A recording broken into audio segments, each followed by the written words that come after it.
on parity or a little better possibly if we didn't have to make that contribution. Theoretically, I mean. Yes, it would. Yeah, those are the only pieces. So right now, even with an inefficient, old parts problems, fuel situation with our gas line and all, if we didn't have to make the contribution, this plant could still keep the city getting power fairly even with what we're getting charged from the main supplier in the state.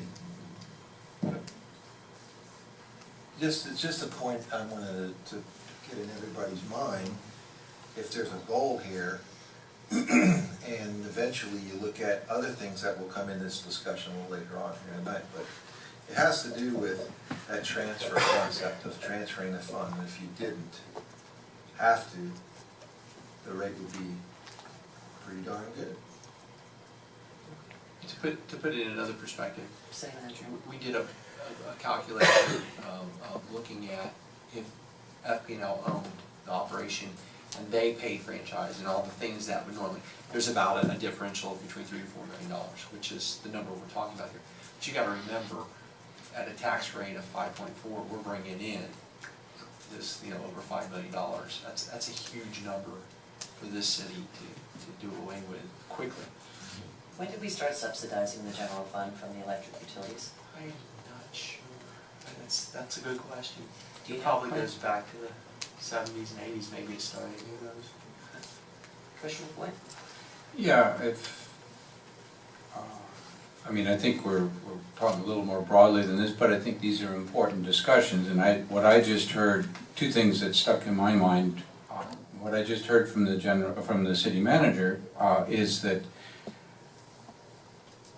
following up from Commissioner Zerdy's comment, is that if we were to cold turkey stop the transfer, I guess payment in lieu of taxes or whatever we've called it different things, that would be about $3-4 million coming off of that, potentially reducing people's electric bills by maybe 8%, less than 10%. It's not a big bump. If, it's not zero. If you're paying $100 a month, you just save $10 a month. But it's not huge difference there. But to the city, that $3-4 million is almost on par with our property taxes, which is about $5 million. So it's a big deal for the city's finances, and that isn't just to pay us the big bucks. It's to provide services for our residents. And as I've talked about at other times, I think we want to be a little bit cautious about how much we use that transfer as a whipping boy of, this is what makes Lake Worth terrible that we do this.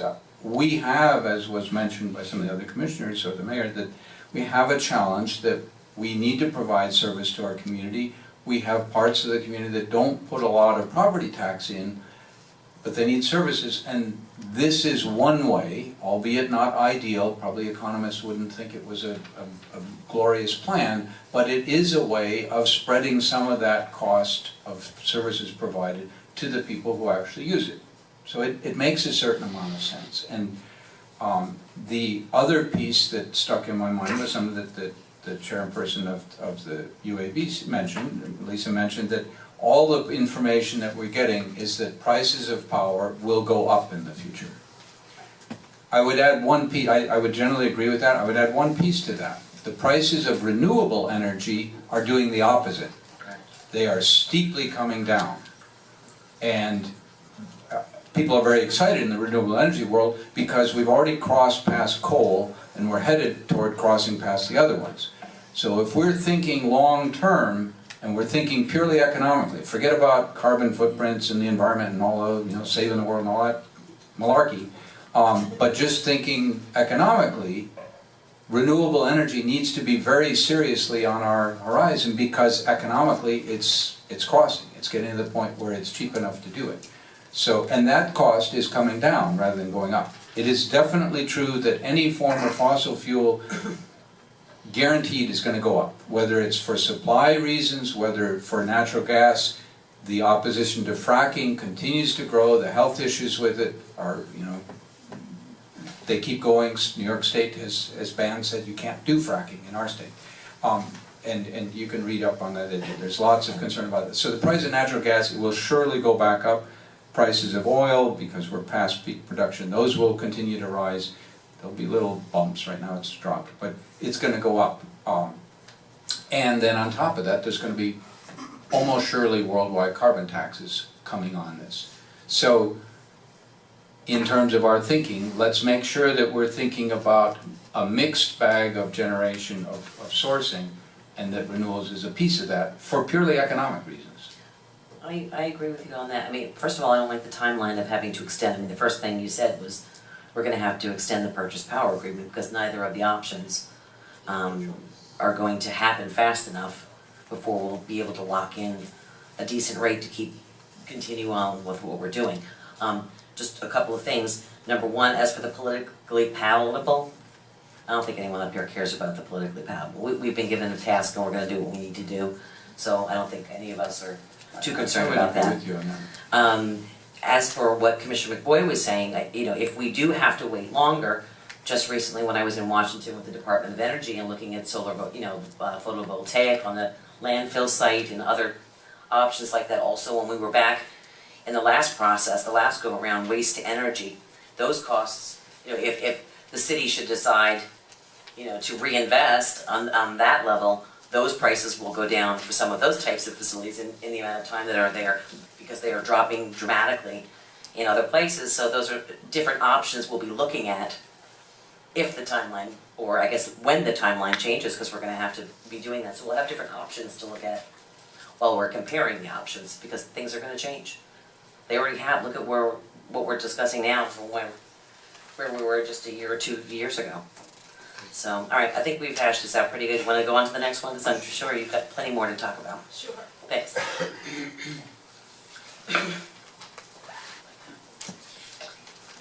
So the next option we're going to talk about is building a new plant.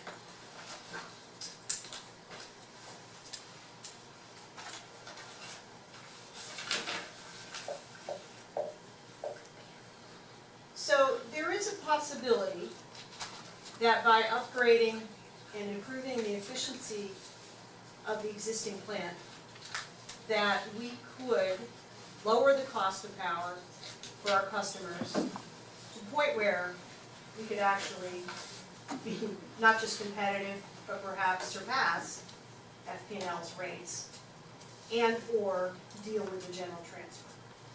There is that possibility.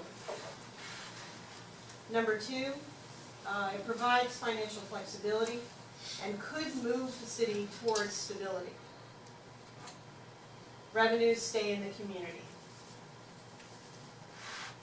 Number three, the bond interest rates right now are extremely favorable. We're at a historic low. It's a good time to buy debt, and the level of the city Lakewood utility debt is low. Number four, it saves the cost of a second transmission line, which is $10 million. Provides the option of a second transmission line tie when feasible. And number five, it's the ability to be self-sufficient. We would be a source of citizen pride and positive publicity for the city for innovation. We can incorporate some of the ecologically more friendly power sources, and it gives us the ability to self-govern when it comes to power. So those are the pros.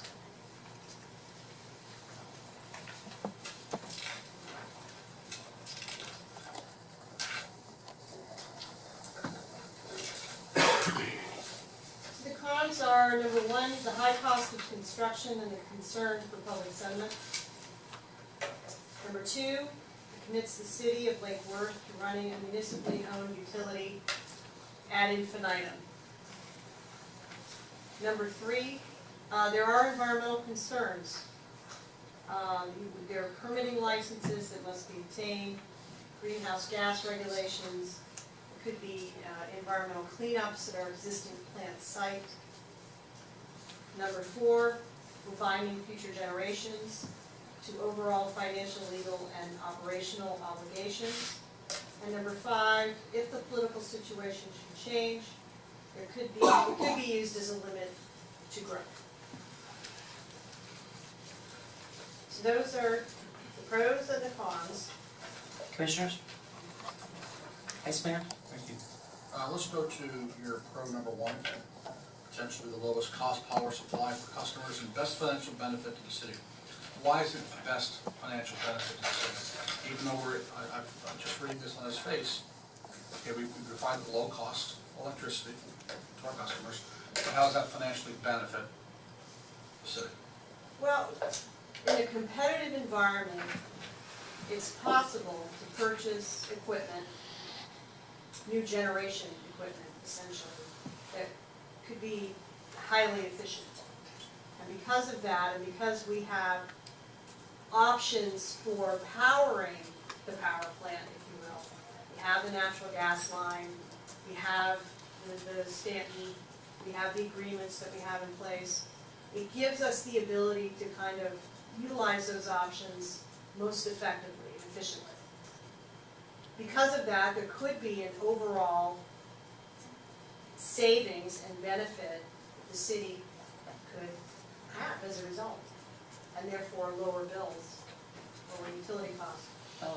But how does that address the $3 or $4 million contribution to the general fund? Well, if there were, and again, this is a big if, Commissioner, we think this is a possibility. We don't know how remote or feasible it is, but we think it's a possibility that there could be a considerable savings in the overall budget cost to operate the plant.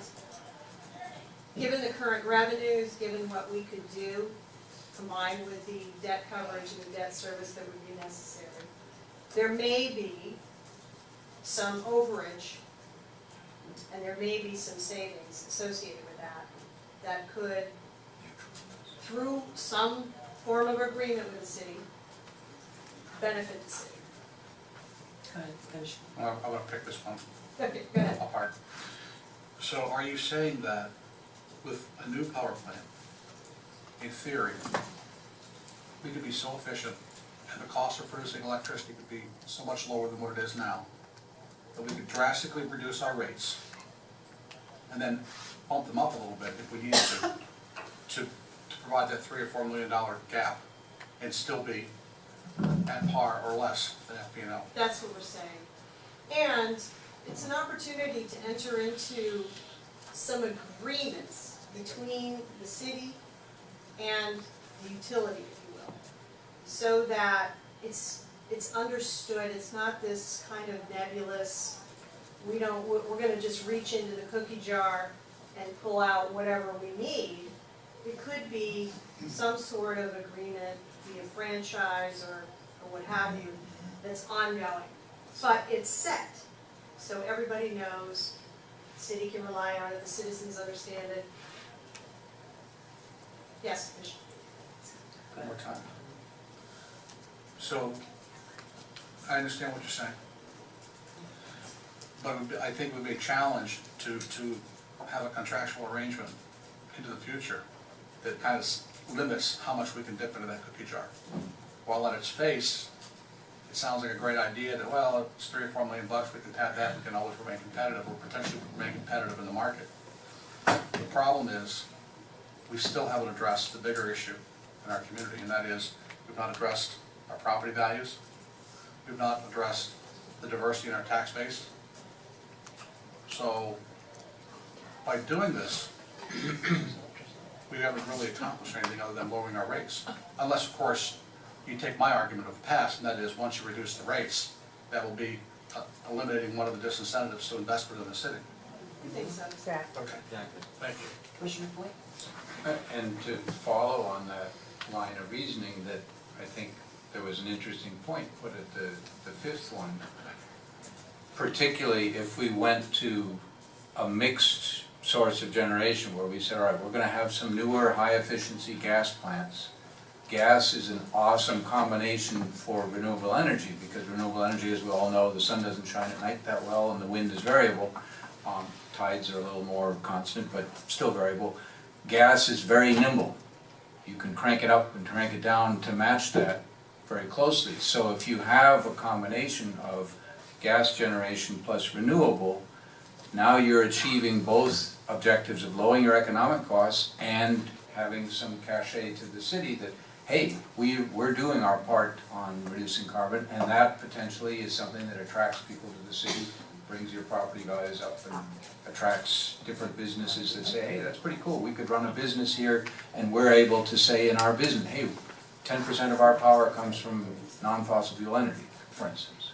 And there are definitely businesses that are competing on that basis already. So I think I would agree that there's potential there. Commissioner Zerdy? Thank you, Mayor.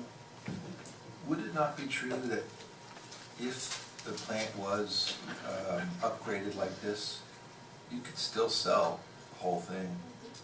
It doesn't preclude a sale in the future. So you're not locked into that. In fact, it might be much more valuable. Also, I like, Commissioner, can I just follow up to your point? We could also potentially sell power on the open market, which actually really enhances the value of the asset. that would be during a study of how much you want to upgrade, which I think would be a valuable thing, because if there is potentially refilling of the city where there is more demand than we are currently seeing, because we lowered our peak by just because a lot of people aren't using it as much, and there's not as many people here using it. So there was a lot of houses that went under foreclosure, etc., and businesses that weren't here, that were here. So I agree with you there. But I don't know if the financial benefit really speaks to this number 2 point, which is the money stays in the community and goes back into our businesses and goes back and then it cycles back in, which has another effect on us overall, rather than just sending our bills to some big company that takes it and that's that. And we gotta keep working whatever, but if it stays in the community, there's a lot of parlaying that that would be part of that financial benefit, I think, in that regard. I don't know about number 4 in terms of that $10 million. I guess, are we saying that that's a must right now? Yeah, I was To have a confused. tie line? We, according to the staff and in our conversations, they strongly believe second tile line is a vital necessity. They believe that because the plant, the age of the plant, and the possibility for failure is there. And that's, There's a level of vulnerability yes. that has grown. By industry terms, we have put ourselves in a second contingency situation by not having an online power plant and a second transmission. As that starts to come together. And even if we had environmental concerns and permits and greenhouse gases and all these things, that would be the same for any other company producing power in the state. So that would be kind of a wash as a con, though. I mean, yes, we would have to deal with it, but so would everybody else. So it would kind of be a similar relationship, wouldn't it? Yes. The same thing for financial and legal situations there. It's the same as if we were buying power from somebody else. They're still legal. And we're seeing that with the other relationships that we have that we're already bound to, right, from our other agreements. So that's kind of my points, I think, there. So keeping our option open and not denying the future generations to have a plant. You compare the cost if we don't transfer money. So we talked about that, and maybe there is that benefit after the increases here in that regard of just kind of how we're ambling along right now, or do a purchase power agreement extension and so on. This, if you weigh one of those alternatives, which is what this discussion's about, one of these options to the other, it seems like a much higher probability of being successful in reducing their rate or gaining financial benefit than just going the long-term purchase. I mean, when you look at 5 versus 5 pros and cons of, there are only 2 of the 3 options discussed right now, but if you look at these 2 that we've presented so far, this one seems to have much higher potential to be more beneficial for the risk involved versus the first one, my take. I have a quick, I'm sorry. I just didn't want to see if you guys have an opinion on that or staff. Well, I think, you know, our discussion has been that, and we're looking at it from a very practical standpoint, that the plants ultimately must be rebuilt.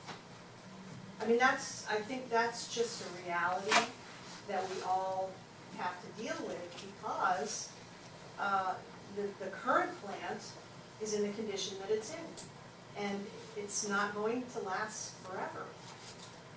And there's a certain reality to the fact that we can't get parts anymore, and the heat rating on these machines is archaic, and it's going to go.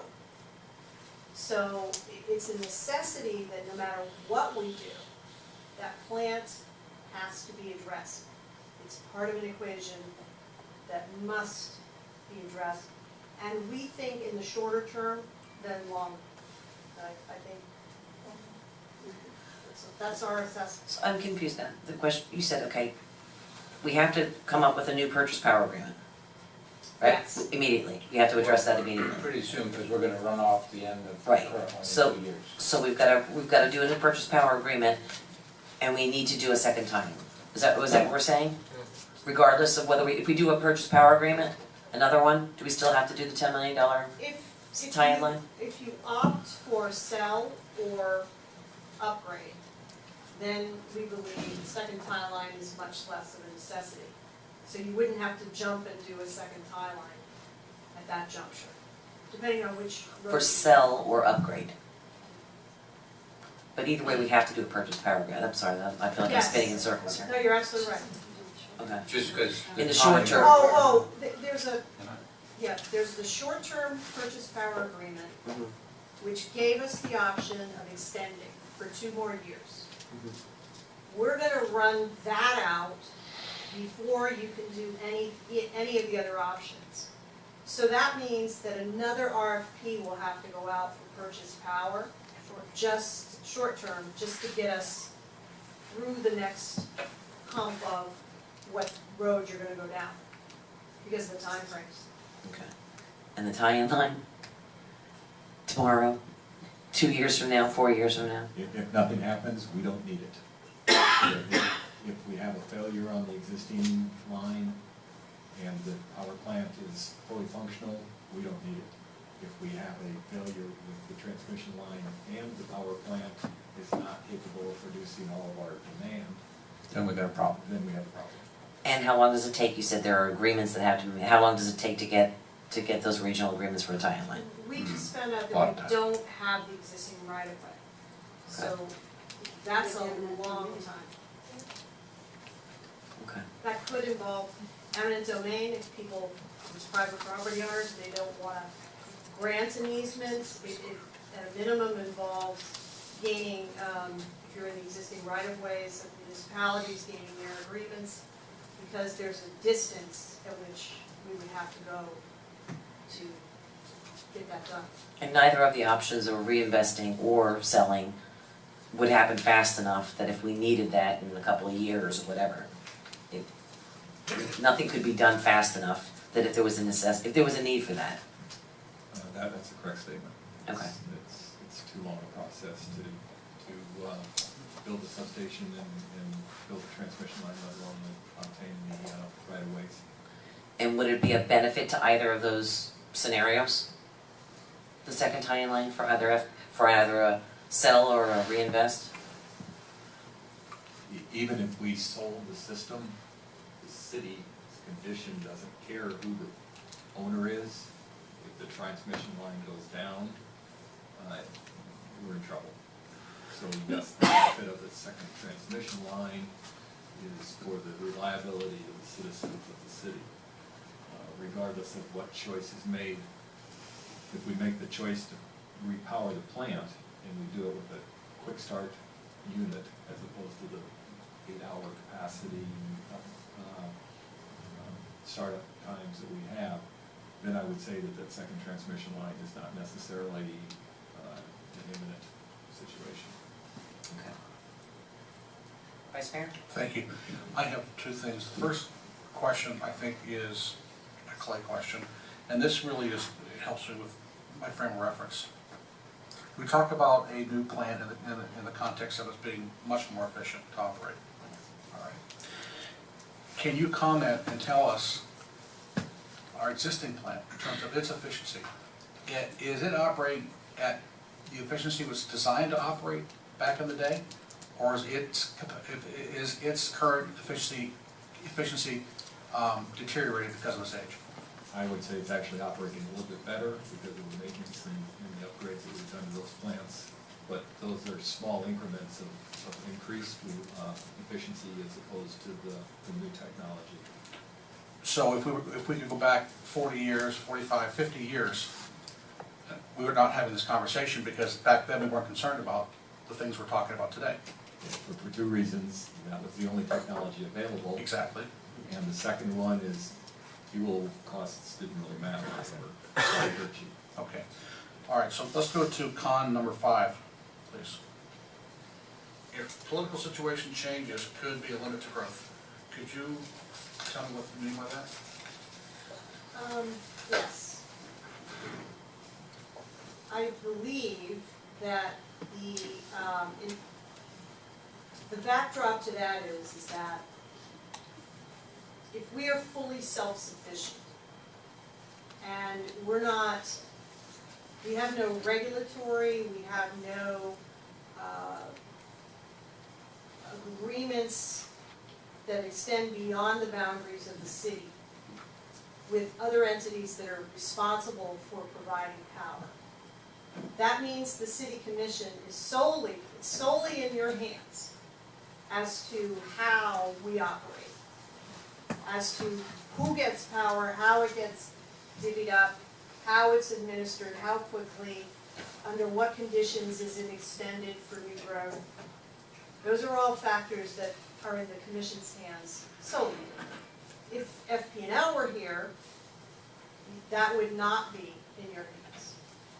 So if a commission wished to limit growth by saying, we're going to allow everybody 1,000 kilowatt hours a month, and over that we're going to charge you, I'm making up numbers, but $1,000 a kilowatt, and we're doing this in the name of energy efficiency, then that would limit growth, because businesses wouldn't want to come and, yeah.